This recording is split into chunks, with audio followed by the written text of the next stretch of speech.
Hi, welcome back. So we're going to talk about Listerine.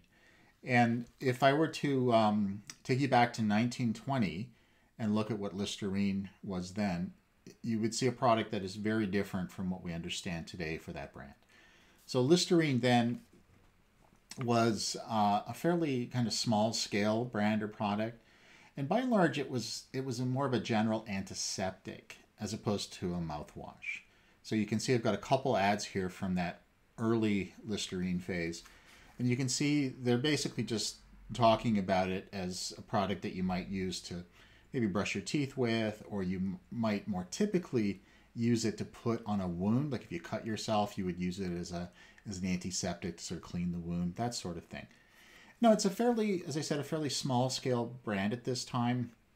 About $100,000 in profits in 1920. Nothing really to speak of, and not really a lot of advertising either. Go ahead 7 years, and now the brand just made to 1927, and now the brand has made $4 million in profit. And so what changed? A couple key things changed. In 1922, the company decided to start investing heavily in advertising. And so what you see then is they actually put about $5 million into the advertising that year, which is a huge increase from what they've been doing before. Now, are they just spending all this advertising on this antiseptic product? No, because they reinvent the application for the product. They basically turn from it being a this antiseptic product, and they basically promote it as a mouthwash.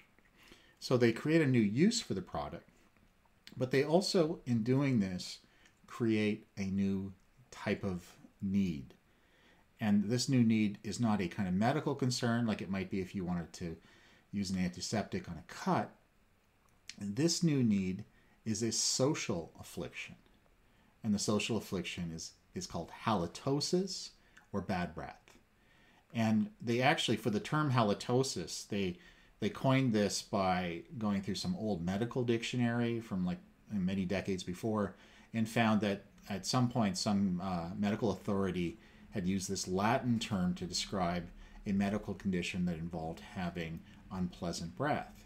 And so they thought, well, we'll use that term, but more importantly, we'll create a genuine social need out there, because we'll make people believe that bad breath is going to be a real concern in their lives, when really prior to the 1920s, it wasn't. People hadn't really thought much about that as a kind of medical issue or even some kind of social problem in their lives.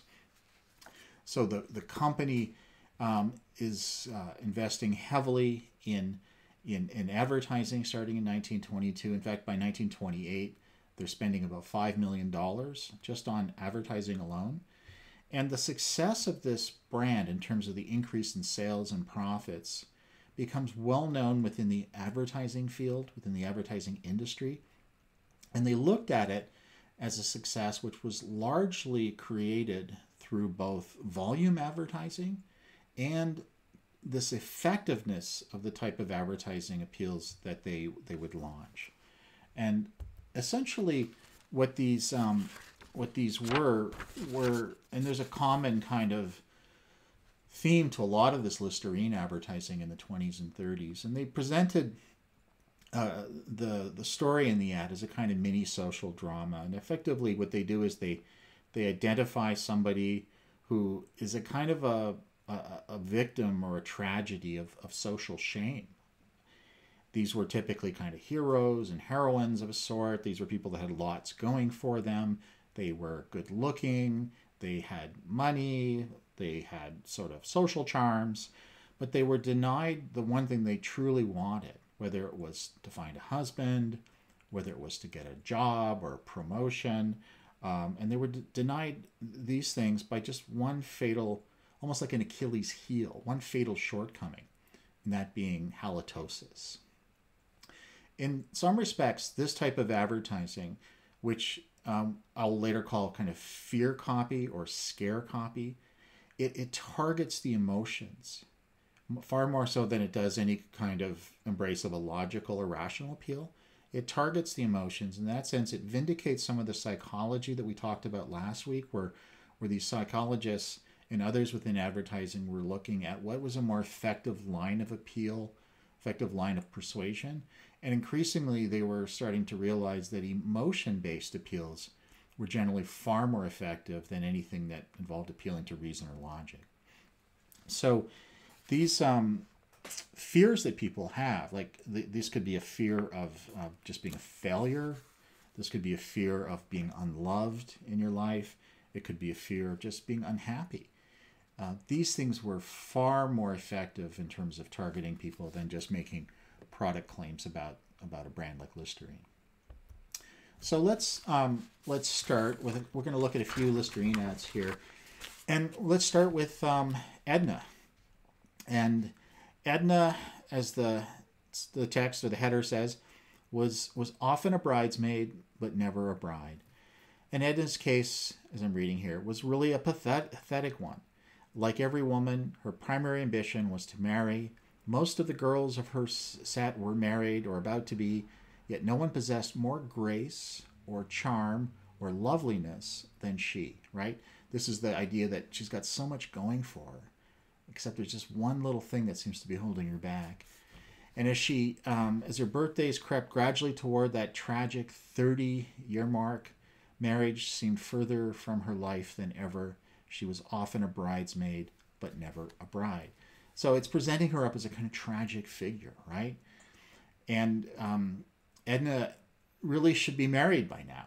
She's got everything going for her that all those other girls she knows, all those other women have been married by now. Maybe they've got kids and they're happy with their families, but Edna just doesn't seem to get there, right? And the fact that she can only seem to get as far as being a bridesmaid. And that's the rest of the text in the ad basically just says that her problem, of course, is that she's got bad breath. She doesn't realize it. So that's an even greater problem for her because she's sort of now doubting all other aspects of her life in terms of why things aren't working for her. And that you don't want to become an Edna, right? You want to be preemptively taking charge of your life by getting your bad breath thing under control. And in fact, because you don't know if you have it or not, because no one will tell you, because there's sort of stigma and secrecy around that, your friends don't want to talk about it, you'll never know. So you should take charge and ensure, it's like an insurance policy, that you should be using this product to ensure that you're not just going to be a bridesmaid, but eventually a bride. So here's other examples. This one, it's going to make you unpopular. And in the case, the way that the ad is depicted, it's of course unpopular in terms of actually getting a husband or getting, men to like you. But in general sense, it could just be that you're just not going to have a lot of friends, right? Because of this bad breath issue.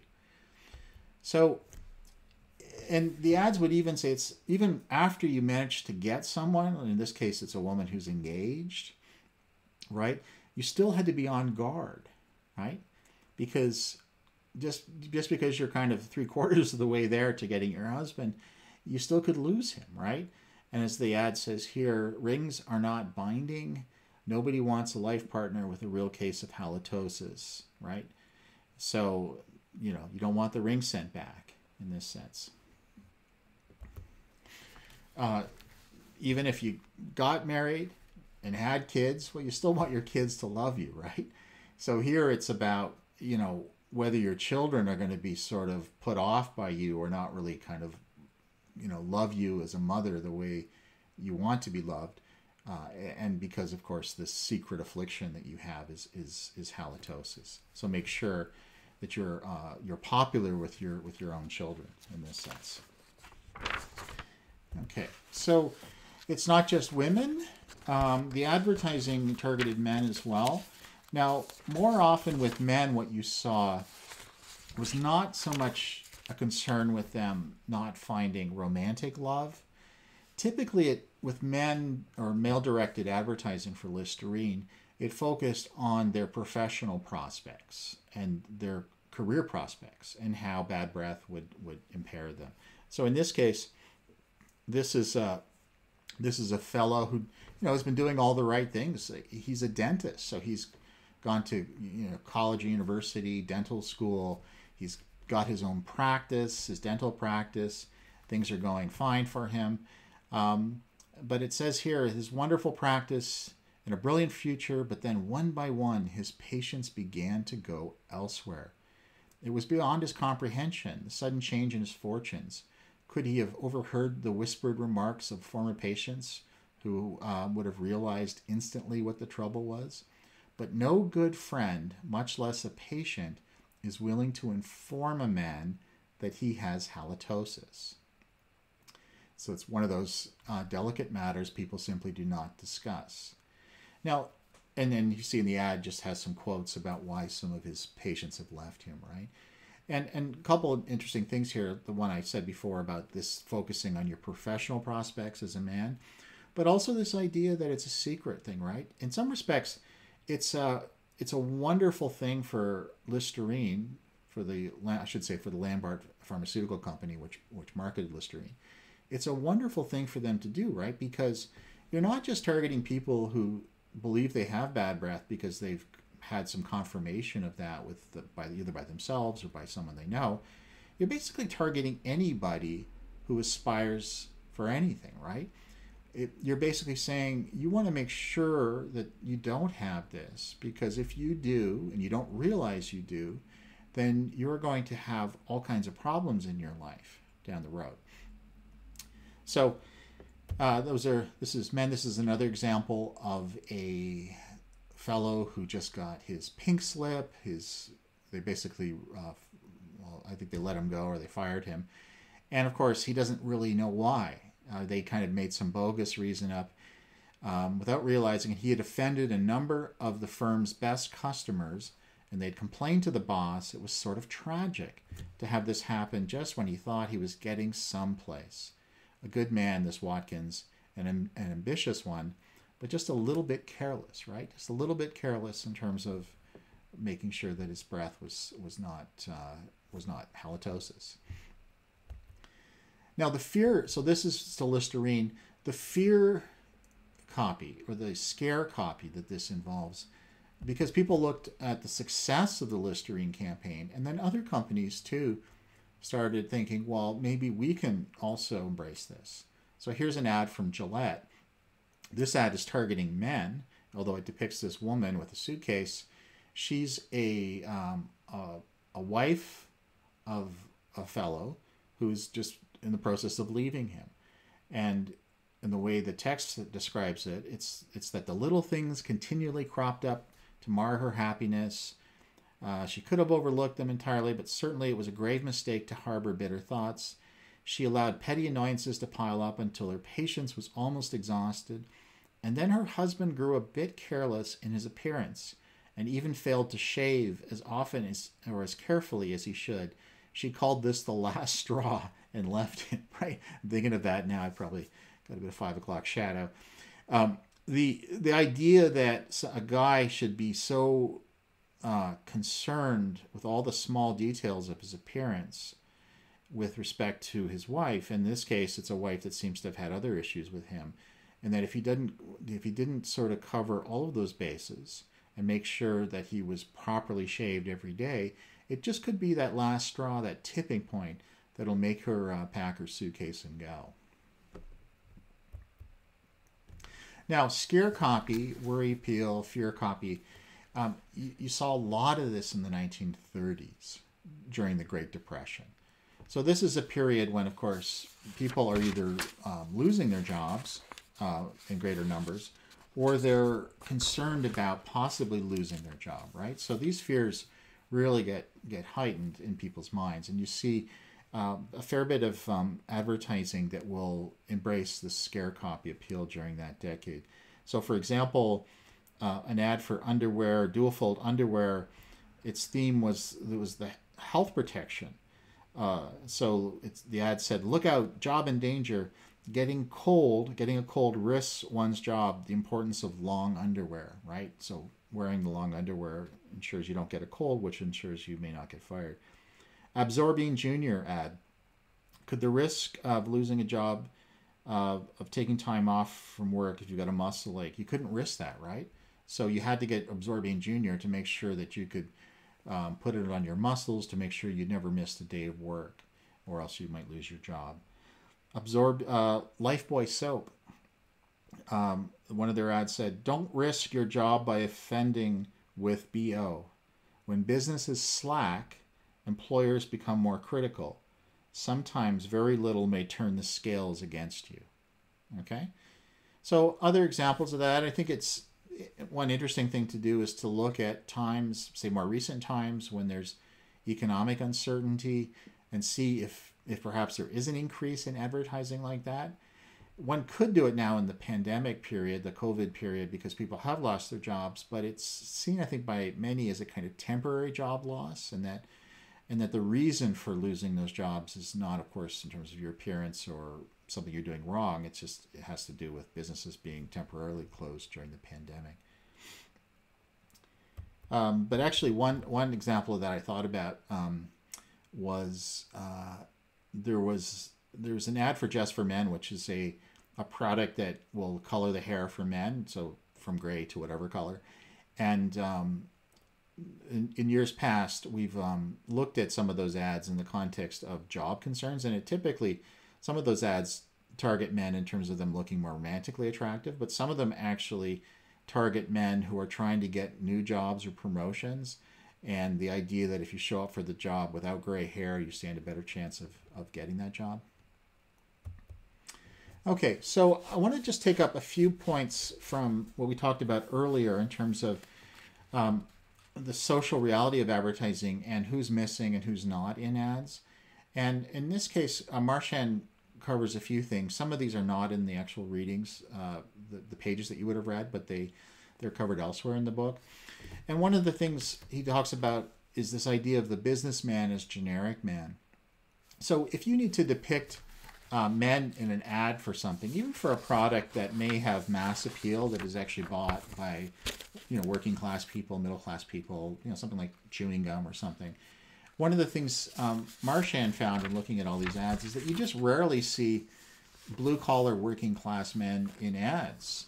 If the ad calls for a guy to be depicted, it's almost always a kind of businessman or somebody who appears to be sort of from a middle or upper class background. If they were older men, they tended to be kind of the executives, business executives. If they were younger men, depicted more like salesmen.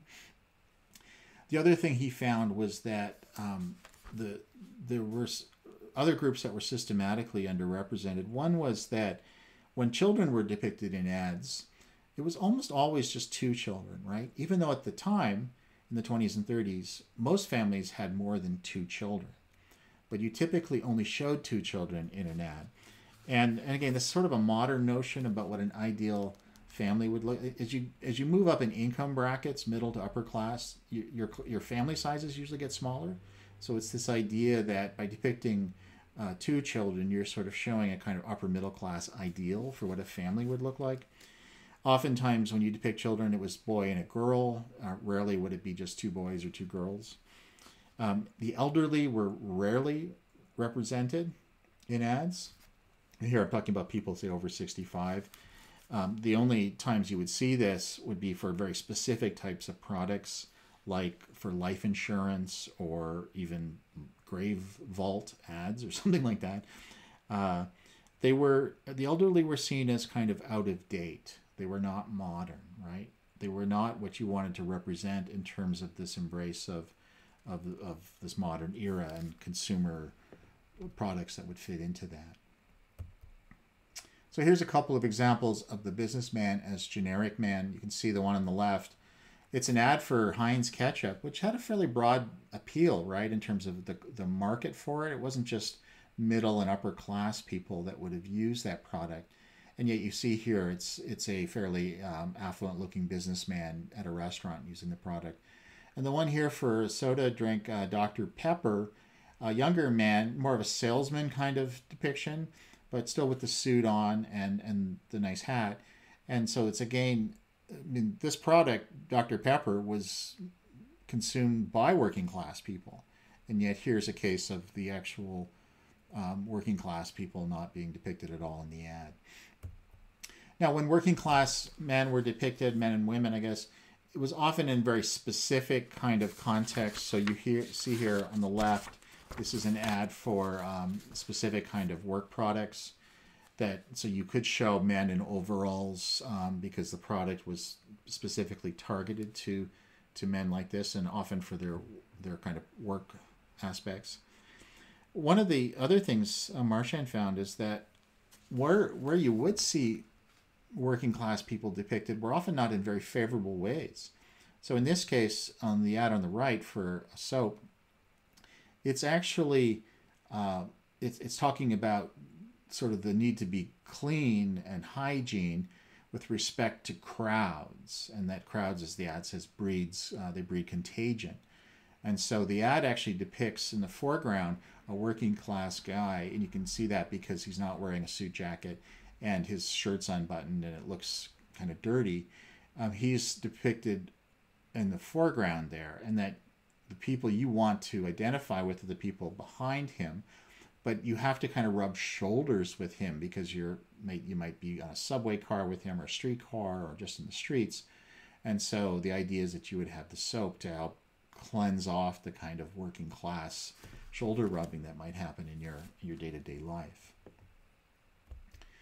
Race is another area where there's systematic underrepresentation, presenting of African Americans in ads, even though at this time about 15% of the U.S. population were African American. African Americans did buy a wide range of products that were also bought by white people, but in fact, what you see primarily when African Americans are depicted, it's primarily as not as consumers, not as the protagonists in the ad, the people that you're meant to identify with.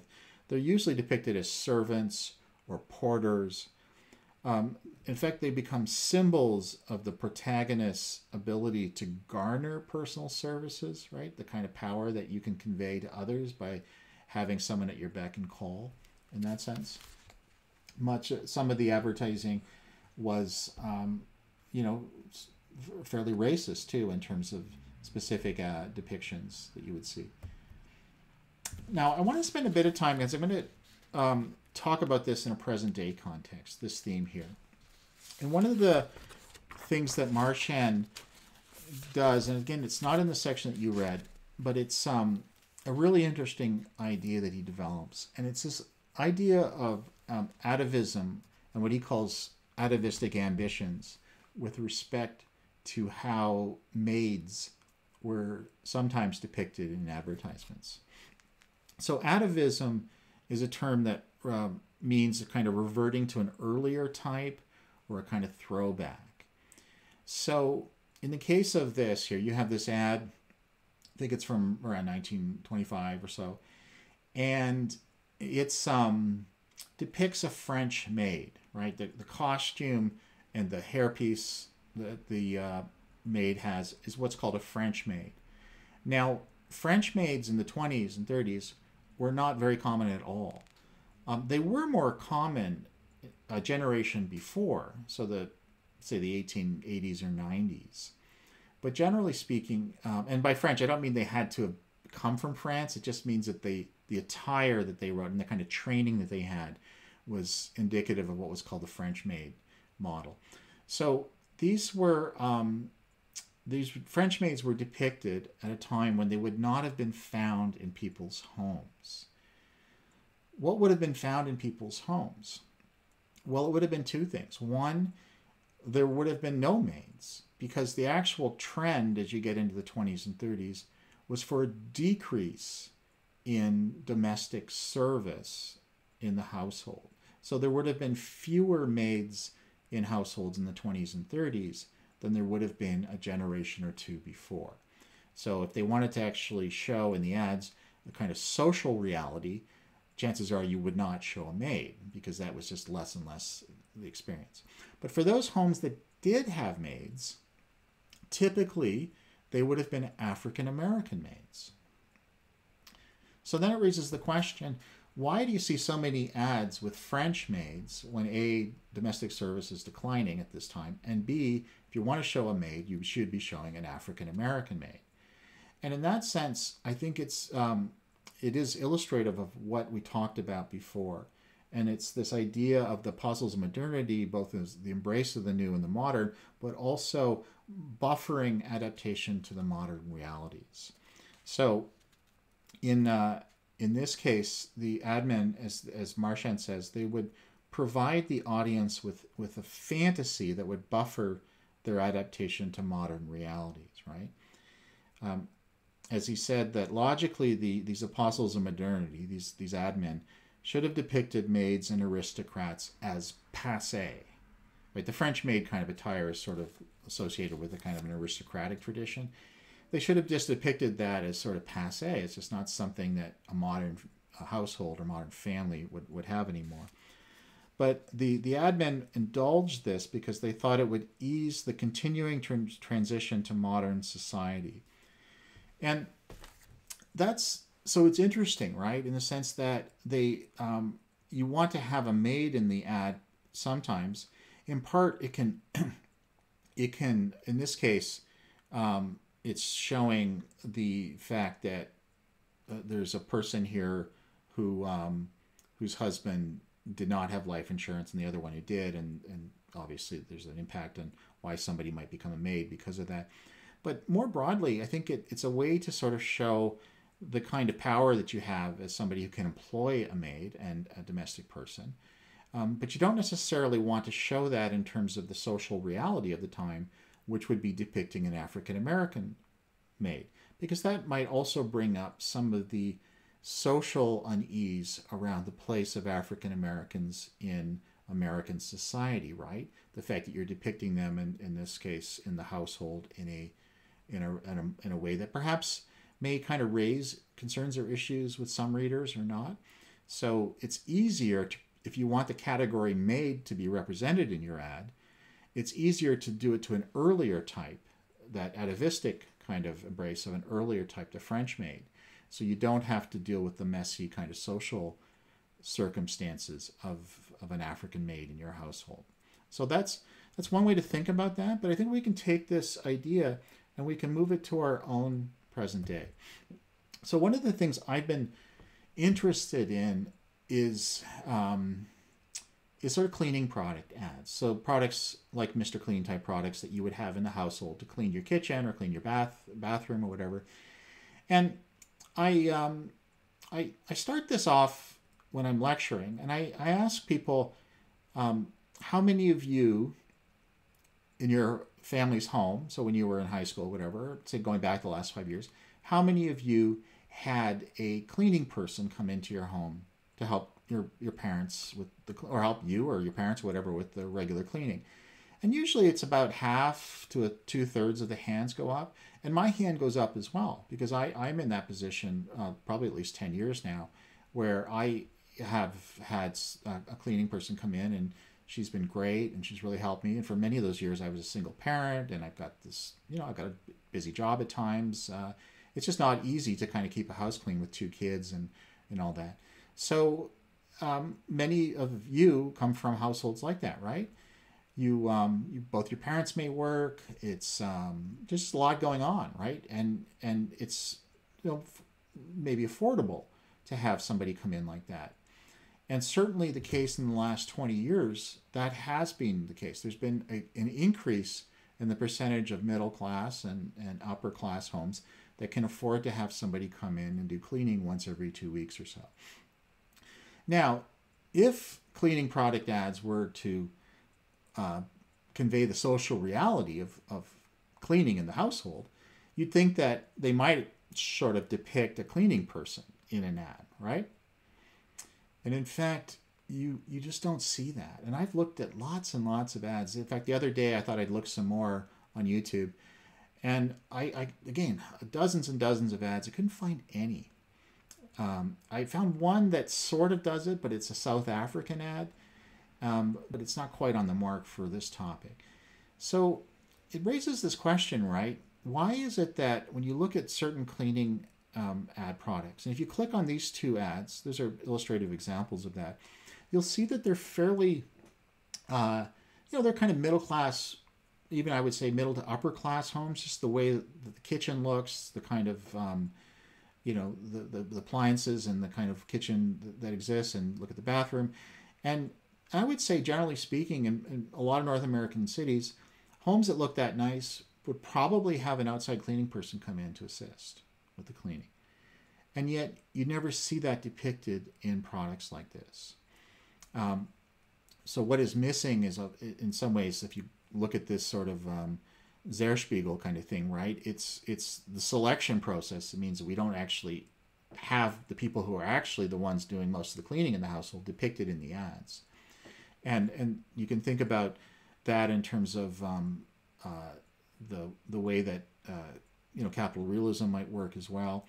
But I think you can even go one step further and look at the way Mr. Clean is depicted in these ads. And I think you could make a case that Mr. Clean is a kind of a proxy, or a kind of fantasy figure that represents a proxy for the cleaning person. I think I would say that by the Mr. Clean figure is a kind of buffer adaptation to the modern realities of outsourced cleaning labor, right? And Mr. Clean is a very old ad mascot. I mean, Mr. Clean has been around since the 50s. So I'm not saying that Mr. Clean was invented this way, but I think you could look at Mr. Clean now as being a kind of fantasy figure for the cleaning person who's in the house, who ultimately is the kind of expert, right? That's the authority figure in terms of what cleans and what doesn't. That's somebody with the most experience doing that. And yet that person is never represented in these ads. Mr. Clean is, and it makes me think about whether or not Mr. Clean functions that way as a kind of proxy or stand-in for a cleaning person. All right. So I want you to think about, it's always about, when you look at ads, think about what's there in terms of what's there, what it distorts, what it may sort of overrepresent in terms of the Zerspiegel. But then ask yourself what's not there, and what's not there in terms of your own lived experience with whether it's products or households that are being depicted as well. All right. So we'll talk a bit about this next on Tuesday. And then we're also going to talk about the ads that I mentioned earlier in the lecture as well. All right. Take care. Bye.